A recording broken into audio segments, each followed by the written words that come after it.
Today, I'm exposing the world of number plates because you could be sitting on a gold mine and you don't even know it. The UK has the best number plates in the world, with an industry valued at over £270 million. And I guarantee you, after watching this video, you will not look at number plates the same. In 2015, I bought this number plate for £25,000. And I found out that DVLA will soon stop making 3-digit plates for good. And with time ticking down before I leave the country, I wanted to see if I could make as much money as possible from this private number plate. Even the Queen had a private number plate. So whether you're a multi-millionaire, a boy racer, or a daily driver, collecting plates can easily become an obsession. Alexa, glass on. What the? Okay then. But before we go down that rabbit hole, we need to find out what's the point of a number plate. Your plate is your car's fingerprint, unique to a specific body. And this is what the government will use to track your every move so they can send you tickets. A standard UK plate consists of 7 characters. The first 2 letters represent where the car was registered. The next 2 numbers represent when the car was registered. And the last 3 letters are random, and that's what makes the car unique. But private plates break all these rules. They can be personalised to spell names, dates, and sometimes meaningful words. They still have some parameters they need to adhere to, but the general understanding is the fewer characters there are, the more the plate is worth. So I met with number plate expert Kit, who is, would it be fair to call you a geek in the number plate world? Proudly. And he's going to get me a quote on my 87A plate. And apparently there's more to this industry than meets the eye. It's full of stories, celebrities through to scandals, through to occasionally murder. Number plates are tied up in more than you think. It's a bit like stockbrokering. You can play it short term or you can play it long term, like 87A. That would be classified as an investment plate. This brings me on to my first point. How much are people willing to pay for the perfect plate? And is it really worth the investment? I'm back with Raj again. You've seen videos of him in the past. And you have loads of private plates. Yes, I have a few. We'll just reel off a couple right now. So, okay. BMW 635M, which is on a BMW 635. Obviously, your name's Raj. Yes. 200 Raj. Yep. You've got 10 RSS. RSS stands for? Raj Singh Sangha. F6 RSS, 1997 RS, Fat RS. This one here? Renault 5. I think the coolest plate is actually probably on the 635 because it tells everyone exactly what it is and it confuses people because people think it's a show plate when you're driving around and when you rock up to a show. And also probably on the 8 Series just over here. So this is an E31 8 Series, it's an 840 and again that is an official number plate. Confuses people because they think it's a show plate. What was your first private plate that you bought? I think the first plate I bought was actually this F6 RSS. This would have been like a £250, £300 I think plate. about £400. They came out on auction, rang through, and I bought a couple of plates that day, F6 and F7. What is your favourite plate that you own? I would say 4 RSS, and I get the sort of P taken out of me a little bit. Right. Because when you look at it, it spells arse. This car has a fantastic arse. So it actually fits the car exceptionally well. What would you say is the most expensive plate you own? I'd probably say 4 RSS. Really? Yeah, you think that's your most expensive plate? Yeah. I actually bought it off the DVLA website via an auction. It's been about 7 or 8 years since I bought this plate. I think I paid £11,000 plus the VAT and then the auction fees. So this is the most expensive plate that I've purchased. How many plates do you think you've got? More than I have cars. 30 odd plates, 35 plates maybe. A lot on certificates. If I was to say to put a rough approximate value on your plates? What I've spent or the value? What you spent? Probably somewhere around 100K. And what you think the value is today? Maybe somewhere around double that. So I headed back to the streets of London with Kit. There she is, a legendary plate, RAF1. Wow. And it's black as well, and it's on an old school Merc 450 SLC. It's a good car, it's a good plate. RAF1 is a lovely 3x1. The way the industry works is letters first. That's the way people want them. They are inherently more valuable. Okay. So this is a black and white plate because the car was produced before 1980. Yep. They can legally display this. It's RAF1, Rafi. What do you think that's worth? When valuing a plate, go to any dealer, people will give you different opinions. Okay. It just depends on who's out there to buy it. I would say on a good day, 50 grand for this. Okay. With very good regs. They will stay in families for generations. Yeah. The owner of G6, the family, owned it since 1903. Never left the family in over 100 years. Yeah. They are one of one. They are a finite asset. That's why people will hold on to them and hold on to them. Now, it sounds crazy, but some plates actually have sentimental value. And this got me thinking about the first plate I ever owned as a teenager. A7 Bub. And my actual grandmother paid for it for me. So A was the beginning of the alphabet, 7 was my lucky number, and Bub was a nickname for me. I'm Greek, and in Cockney rhyming slang, people would say, bubble and squeak Greek. So Bub was my nickname. And as my plate collection grew, so did my car collection. So as well as adding a wrap, tints, wheels, a body kit, even pinstriping, the number plate just gives it that finishing touch and makes it really personal to you. And if you've been following me a long time, you'll know that I move my private plates around from car to car. It's not only me that has them, both my sons also have private plates. So you guys may not know, my son Andreas is named after my dad. It's like a Greek tradition, but to be fair, I think a lot of people name their kids after their dad. So when I bought the plate Andreas, so AND234S, it was for my son. And I think I bought that around 11 years ago. From RegTransfers. So they had it for sale, and a friend of mine, James, said, listen, I'll speak to them. We spoke to them and I managed to buy that plate long before you were driving. Like 11 years before I was driving. Exactly. And my dad had a Merc at the time. My dad don't really care about plates and stuff, but it was his name, so I stuck it on his car while my son was getting older. So that was on my dad's Merc for quite a few years before he stopped driving. The minute you turn 17 and we bought him a car, that plate went on the car. Obviously Nicholas as well has got his own plate as well. So he's not old enough to drive at the moment, so that'll go in his car when he's 17. I just need to get a plate for Leah Marie. And of course, I'm going to use RegTransfers. They make it so simple. Just type in the name you want as it's spelt, and they'll find the nearest match using the legal numbers, letters, and the correct spacing. Also, if you have a private plate already, see how much it's worth in one of their auctions. And if you see the perfect investment plate that's just out of your budget, you can even put it on finance. So I've just typed in Leah Marie, and I have all of these options. I know my daughter's only 4, but the same way I bought my boys their plates when they were younger, why not save something for when she gets her license? And I was happy to find out it's not just me. Other people also have private plates for more personal reasons.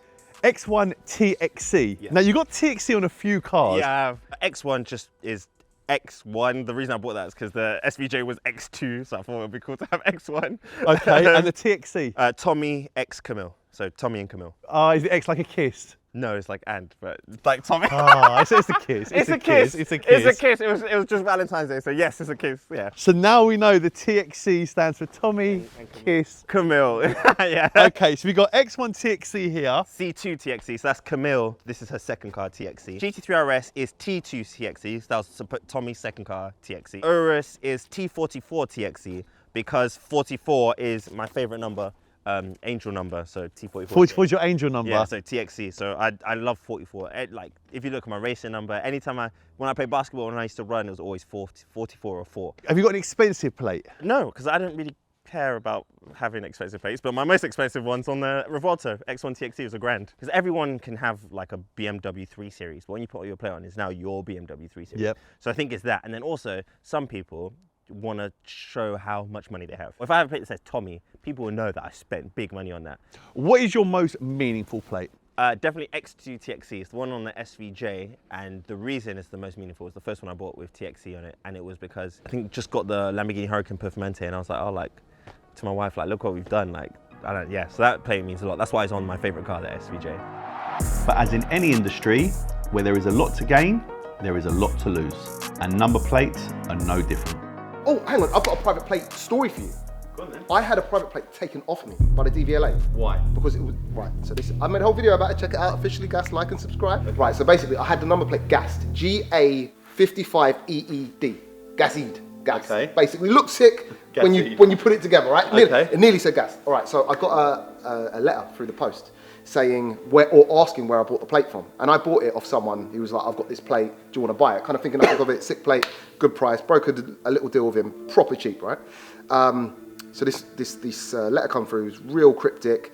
I called up because I thought it was like a hoax or something, and they wouldn't give me any info. They said I'm being investigated. I'm like, what? Basically, about 3 months later, I got 2 letters. One was a letter basically saying we're taking a number plate because it was bought fraudulently on a card scam, and the other one was my original logbook with the original reg, and it said that number plate has been deleted. You can never buy that number plate again. How much you pay for that plate? It's only like 700-800 quid or something like that. But even still, if I had paid 10 grand for it, because it could have been any plate. They do say though that theoretically, yes, we own all these private plates, but really we don't own them. Took it, bro. No one can buy that plate again. There was also on the letter it said there is no appeal process. Gone. Wow. And it's because the person I bought it off bought it fraudulently. There's a lot of people, what they're doing at the moment now is making up plates and they're not actually existing.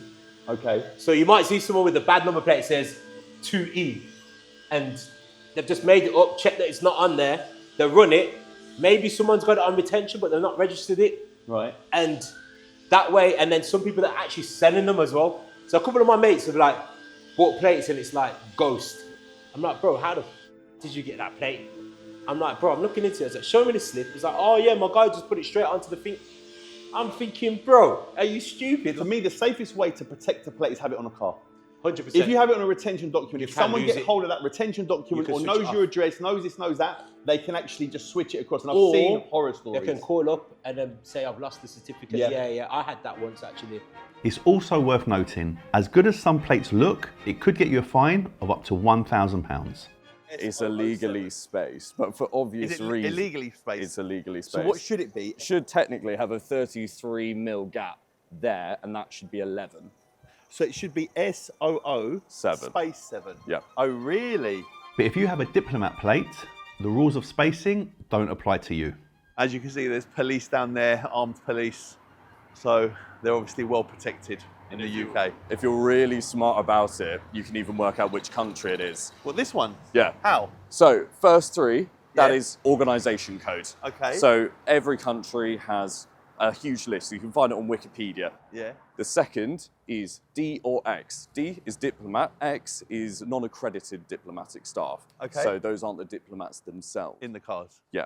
Then the last three are basically where you sit in the line, the bureaucracy hierarchy. 101 to 399, that is diplomatic staff. 400 to 699, that is non-diplomatic staff. And then 700 and above, that is the consular or any other accredited personnel in that organisation. But you can't talk about number plates without mentioning probably the most famous plate in the world, estimated at the most expensive. F1. Yeah. So it's not necessarily scandalous, it's just famous Yeah. because the ask on it is 15 million. Is that what the ask is on That's it? the Is that ask. online? Out there now? Well, it's POA. Okay. Price on application, POA, by the way. The price is 15 million and might be rising. They've had offers, I've heard of 6 for it, which is ridiculous to think for, you know, a piece of plastic at the end of the day. That one's a hotly contested one. Is it worth 15 million? And only time will tell, I think. If you look at 1x1s back in the day, you could pick them up for £1,000. Now, you've got to pick them up for an average cost, more than the average cost of a UK home. And just when I thought I'd seen and heard it all, I remembered for one man, number plates were no joke. Alexa, glass on.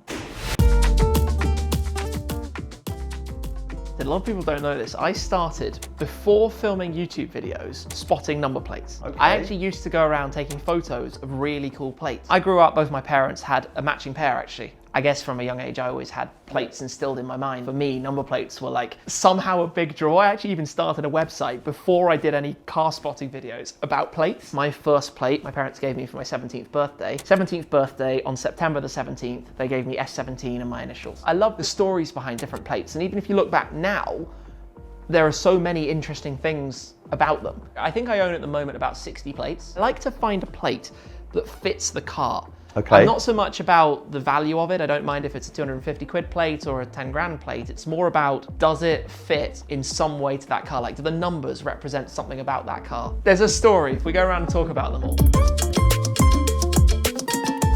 Plate wall, all of the cars I've previously owned, I've kept the plates. Basically every car I've had has had a private plate on it. So I have all of those from my very first car onwards. SH63 MEE was at one point worn on my G63. 67 was on my AMG GTR. AMG were founded back in 1967. What I haven't realised in the past is certain number plates have got stuff underneath. Yeah, I always like a little connection. I had to try something new. Ferruccio Lamborghini. Unsurprisingly on a V10 STO. Square, what was that on? The Zenvo, but it's Zenvo chassis number 14. And the quote I put at the bottom, though this be madness, yet there is method in it, from William Shakespeare, is from the play Hamlet, which is set in Denmark. Life is measured in achievement, not in years alone, Bruce McLaren. Road cars are our business, but racing is the beating heart of Aston Martin. Did you really have that on a plate? Yeah, because that's so much information. Like, the CEO of Aston Martin at the time, Dr. Andy Palmer, quote from him about it. You know, quotes from Henry Ford, quote from Ayrton Senna on the Senna.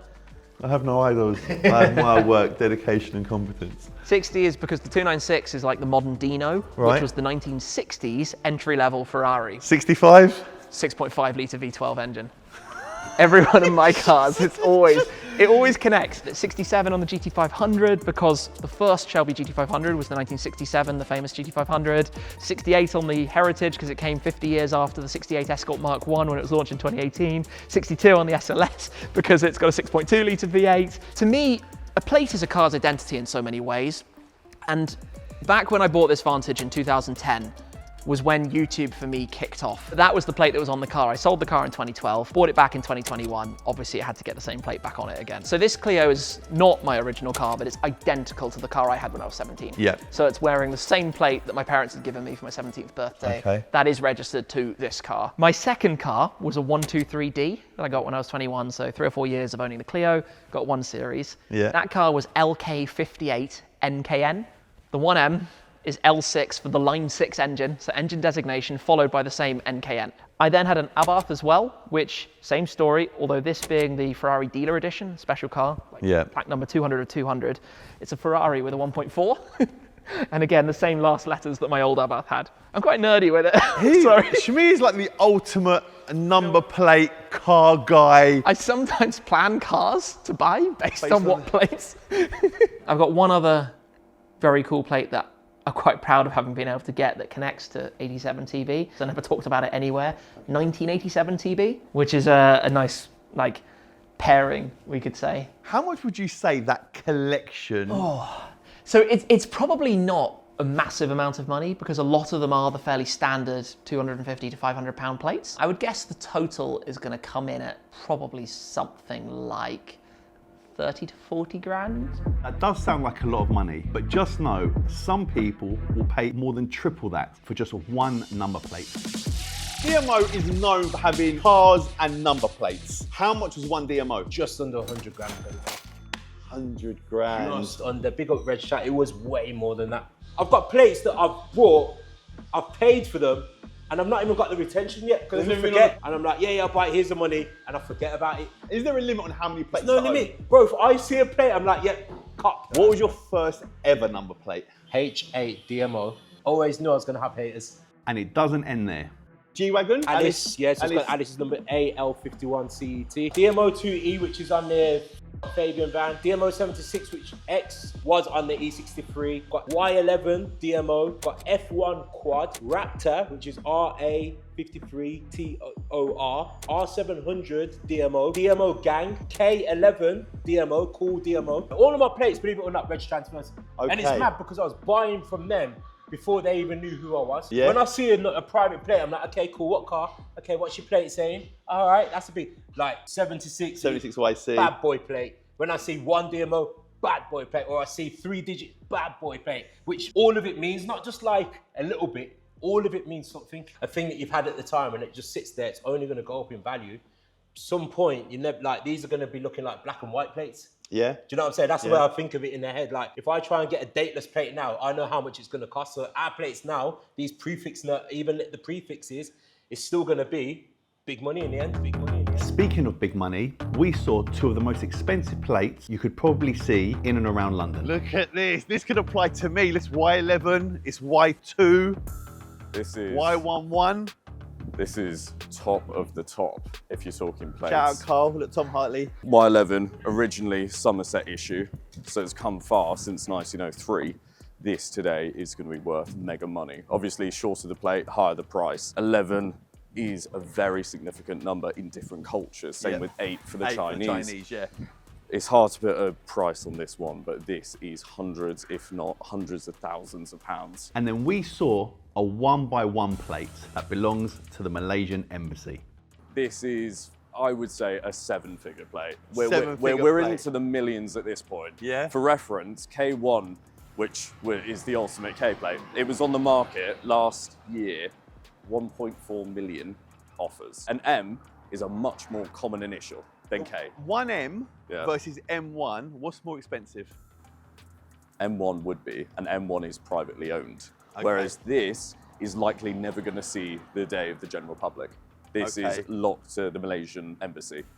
Everyone won't get a chance, so they just run this. It's one of the most famous 1x1s because it's driven about so much, where they're commuting between London and Oxford. This is top tier, top tier. That is. You're Yeah. excited to see that, aren't you? I've only seen it once before. There's Oh, levels. really? There's levels to plates, and then you get this, and you're like, "Daddy's home." So Kit, thank you so much for showing me around, showing all these cool number plates in London. No worries. But it is business time now. So the whole idea is to see how much we can get for 87A. So I have seen plenty of A plates advertised online, but like with anything, I'm a realist. People can put anything they want online at any price. It doesn't mean you're gonna get it. But I am hoping that it's nearish to what I've been seeing, for example, on RegTransfers. Oh wow, did you see that? Right, so break it to me. What do you think it's worth? So online, I've seen these going for 150, 180, 120. When I say that, obviously mine's an 87A, so I've seen A plates. Yes. I'd like to think it's close to £100,000, the fact that it's an A plate and 2 numbers. Do you want me to break your heart? Oh, wow. Wow. So, Wow. I too am a realist. Yeah. In theory, it could go for above 6 figures. Okay. In theory. But if you look at the current market, Okay. I would give it a valuation of 70 to 90,000 pounds. 70 to 90. Yes. Okay, so that's not, you just said not- break my heart. I said near 100. That's near 100. It's not bad, and obviously that range is whether you want a quick sale or you're going to hold out, and that could be 12 months plus. Okay. That's sort of the time frame I would give that. Just for some context, Yep. 34A Yep. in December sold for 58,000. And A is obviously a good plate because it's A. Listen, I know a lot of Alis and a lot of Adams that have got a lot of money. So A is really good. A is good. If you have an X or an O, it's going to be harder to sell. Yeah. Every day of the week, but an A is a clean, straight plate. There is no doubt about it. It's a good plate. Right now, the market is buying, so that is good for you as a seller. Okay. If you didn't go for a dealer, you would go for a quick sale. And I can offer you cash in your bank today, £60,000 for it. £60,000 for it. But now, 60K was way below what I was expecting. But after meeting all these incredible people, exploring the world of number plates, I've learned the key to success in this industry is to play the long game. And when the time's right, I'll reevaluate selling the plate. But for now, I think I'm making the smart choice.